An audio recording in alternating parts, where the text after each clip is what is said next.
I'm Jamie Lewis, and welcome back to thebassist.net. I'm so excited to be starting today a brand new 8-week quest called The Game of Tones. Now, I want to make a distinction here. This is a quest and not a series, right? This is the quest for tones, something that we're all on. And if you couldn't tell from the bumper video that you just saw, I'm going to be having a lot of fun with this series. And, well, here's the reason why. For some of you, this is like the end-all, be-all. Yeah, these basses and these amplifiers and these boxes that you can plug into and these stomp pedals and whatnot. And you geek out over this stuff. And you're like me. I like gear. I like the technical stuff behind all this. And for some of you, you could care less. This is the most boring. You couldn't be less interested in the technology. But it's important. So I'm going to try to make this as fun as possible and share some conventional methods for getting good bass tones, as well as some of the things that I'm doing currently to get some unique sounds. And remember, things are always changing. Technology is always evolving, and I'm always trying out new things. And so who knows, 5 years from now, I might not be doing any of the things that I'm doing in this video. But all of it's going to be food for thought, and all of it's just more things to have in your arsenal. Now, before we get too far into things, I just want to make a quick commercial announcement that my album, When Will Then Be Now, is turning 5 this summer in just a few short months.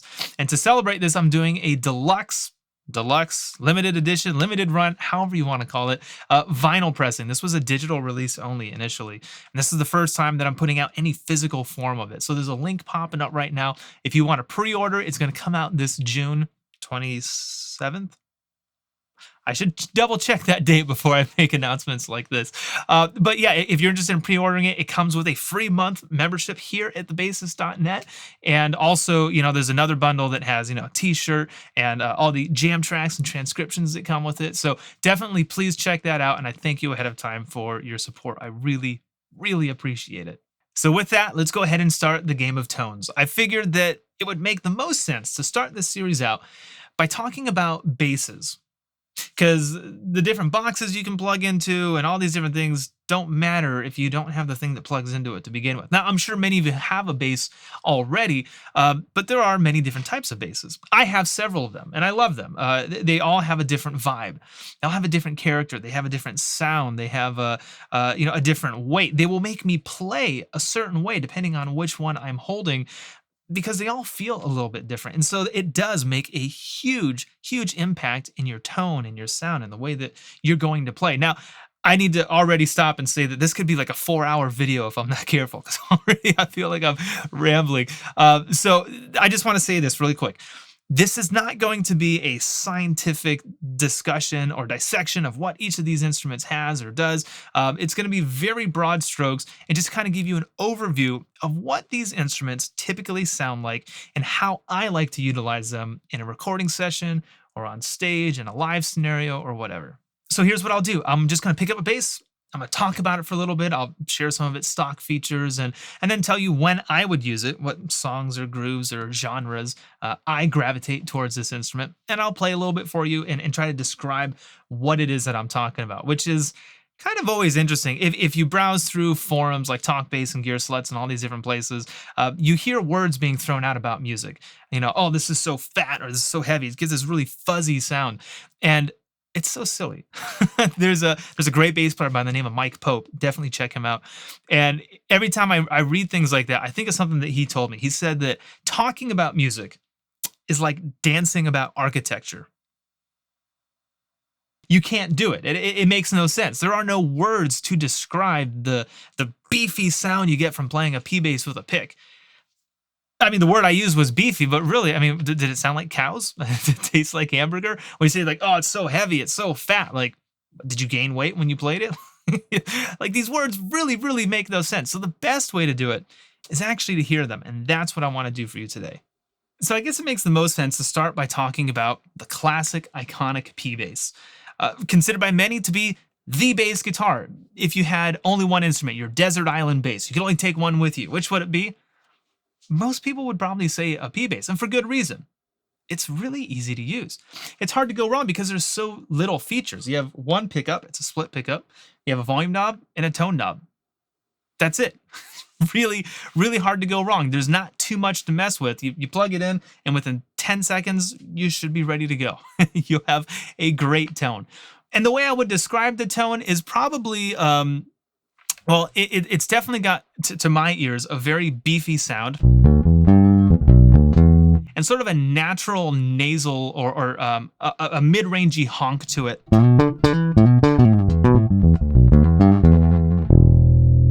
Now, to be honest, there's really not a scenario I can think of where the P bass won't work. But if I'm going to reach for it and play it because this instrument is going to shine, these days it's because I'm playing something that's more along the straight ahead rock side.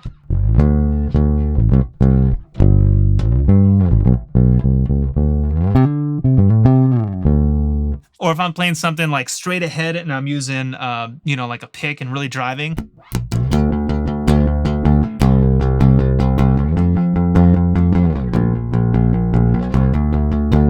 Or say I'm playing something kind of Motown sounding. I've got another P bass that has flat wound strings on it and some foam stuff in the bridge.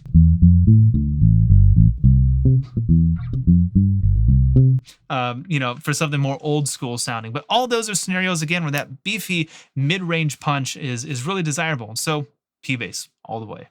Now, the little brother to the P bass is, of course, the J bass or the jazz bass. And if I'm being honest, 90% of the time, this is my go-to instrument. My desert island instrument would be the Fender Jazz Bass. Now, I know that that's heresy to many of you because the P bass, that's the one, that's the classic, that's the icon.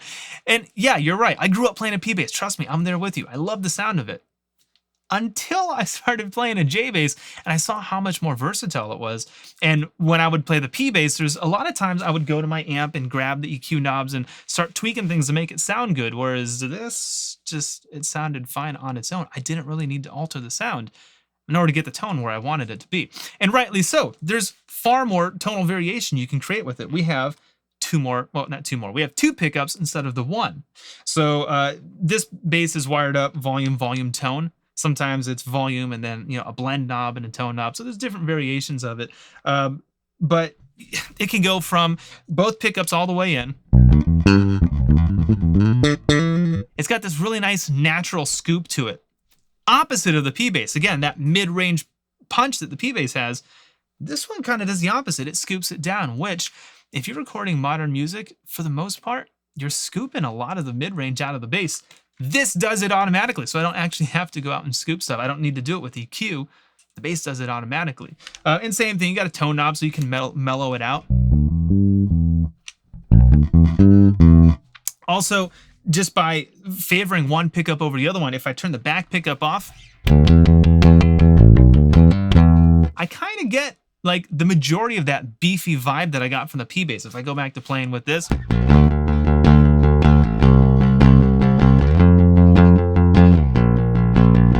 getting some buzz on this, so it's in desperate need of a setup right now. But again, it's just it can do what the P bass does for the most part, and then it's got this really nice full scoopy sound, and this back pickup adds so much more articulation. If you want that classic Jocko sound, it's back pickup all the way. And so the reason why I gravitate towards this instrument more than any other is because I can get so many different sounds out of it. I can get aggressive, like the P bass. I can get scooped and full. I can get articulate, all within a single bound. I mean, just a couple of this, and I'm ready to go. And for slap, forget about it. For me, the best slap tone I ever get.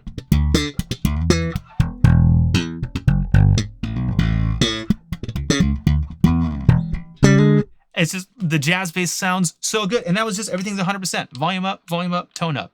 I didn't have to do anything. And it's got this perfect slap tone. Again, because of that scoopy mid that it does. If you're slapping, you're going to scoop the mids anyways. The jazz bass does it for you. Now, another very common instrument that you'll see is the Music Man Stingray, or the Ernie Ball Music Man Stingray. And what's crazy, what blows my mind, is that the P bass, the J bass, the Stingray were all invented by the same guy, by Leo Fender. Those are all Fender started companies. And it's just amazing that here we are, 50, 60, 70 years later, and we're still using this guy's technology. And most of the basses that you see in custom shop, this and that, are based on his designs. One of those three. It's a J bass model, it's a P bass model, or it's got a Stingray pickup. I mean, it's unbelievable that, what a legacy that Leo left behind. So Leo, thank you so much. And anyways, this bass, it's characterized by the humbucking pickup close to the bridge. More modern ones that have a second pickup, but the old school, the vintage ones did not. volume knob. This is an active bass. The other two were passive. This one has a preamp on board. It requires a 9-volt battery. This one's only a 2-band EQ, but I believe nowadays they come in 3-band also. And you might see a switch, to go between the pickups or to split the coils or something like that. I don't really know. My bass doesn't have that. But if I was to characterize the sound of this instrument, I would say it's probably the cleanest and most modern sounding of the three, especially if you dial in the top end that's in the preamp. A lot of slappers like this bass. If you listen to early Chili Peppers stuff, everything Flea did up until, I know he switched to Fender some years ago, but most of their early work would be on a Stingray or a Modulus or his Flea bass, and all of those are kind of based on this design.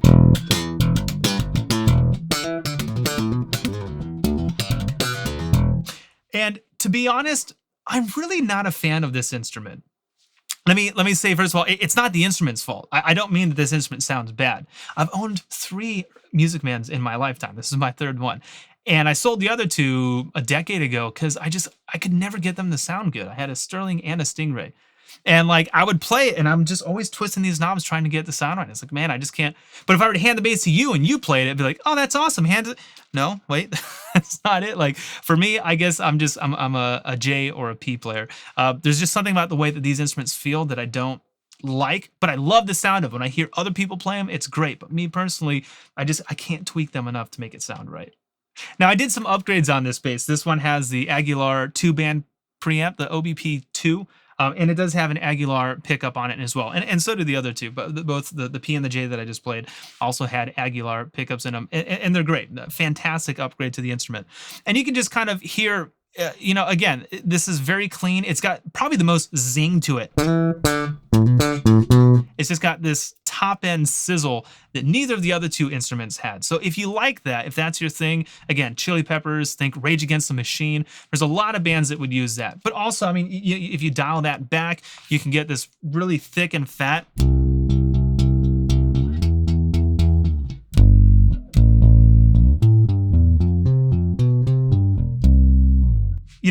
Again, it's a very modern, very clean sound.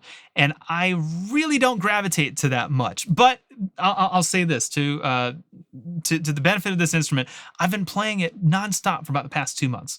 Every gig that I've been playing for the past 2 months, I've brought this bass instead of one of the other 2 because I want to learn the sound. I want to learn where it fits in. And I haven't really found it yet. Again, I don't really dig the slap sound of it, the cleanness, but I'm just, my ears are open. Where would this instrument sound good? So if you have any suggestions, please let me know. Put them in the comments below and be like, hey, on this kind of song or on this type of vibe, I love the sound of my Stingray. I would love to hear from you.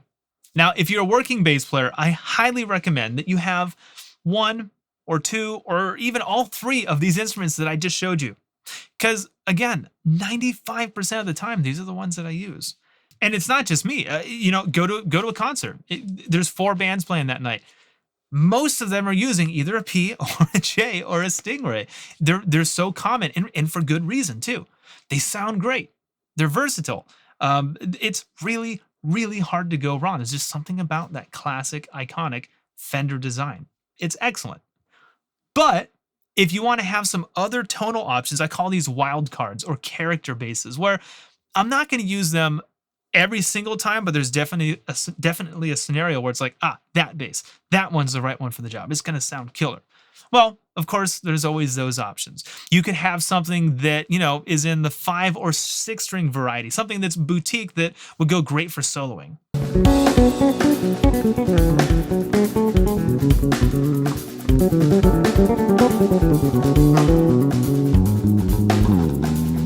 Something in an altered tuning.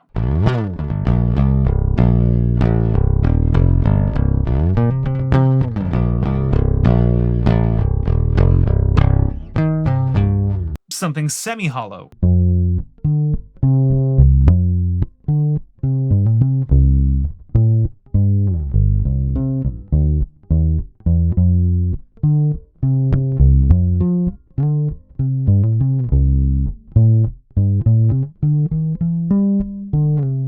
Something that sounds like a toy.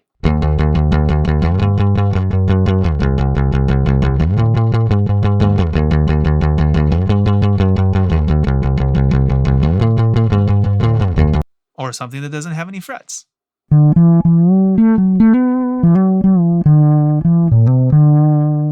Now, again, this is a very generalized, non-scientific opinion on what my ears and what my experience has taught me about how you can achieve different tones and different sounds just by swapping out your instrument.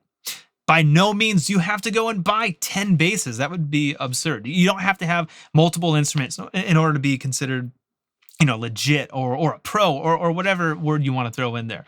Again, 95% of my work is done with a P bass and a jazz bass. Everything else is really just extra. It's icing on the cake. And again, I didn't go out and buy all these to begin with. I accumulated them over a lifetime because I heard a friend play one, or I saw it or heard a recording. I was like, oh man, that's great. I would love to have that sound and make it a part of what I do. But I'm not saying that you can't get by without having a whole bunch of different instruments. It's just nice if you do. And again, isn't that the whole spirit behind the quest for tones? That's the reason why we're doing the game of tones to begin with, because that's what this is all about. Experimenting and getting different tones. But if you want my recommendation about what kind of basses you should have, and again, this is purely my opinion. Say you're just starting out or you're thinking about buying a new bass, selling one that you have.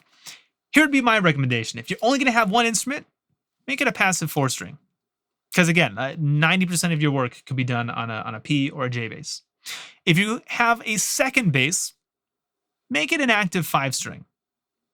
Maybe a 5-string Music Man Stingray or a 5-string jazz bass. That way you got like the classic, raw passive bass sound. And then you've also got the modern, 5-string. You can get those extra low notes. And if you wanted to add a third bass, maybe, something short scale like a Mustang bass or a Music Master, something for altered tunings, something like the Gibson Grabber, or, maybe something fretless, maybe something old school like a Hofner or another P bass with flat wound string. I should actually stop now because I can keep going and going. Like I said, I don't want this to turn into a 4-hour video. So I hope you enjoyed that. I hope you found this information helpful on your own personal quest for tone. And thank you so much for stopping by and watching. If you haven't yet, please check out our memberships at thebassist.net. They're super affordable. And for those of you who are subscribing, thank you so much. I truly, truly appreciate your support. Because of you, I get to do this to begin with. So thank you very much. If you're not following me on social media, I'm at Jamie Lewis on Instagram and Twitter, or at Jamie Lewis Bass on Facebook. Okay, so make sure you come back next week as we continue this quest on the Game of Tones. Hey, if you like what I do, please click on the subscribe button right here. And if you really like what I do, then click over here to see how affordable it is to join me at thebassist.net. But if you just want the free stuff, then click here to check out whatever YouTube's sophisticated robots think you should watch next. I'm sure they know what's best for you.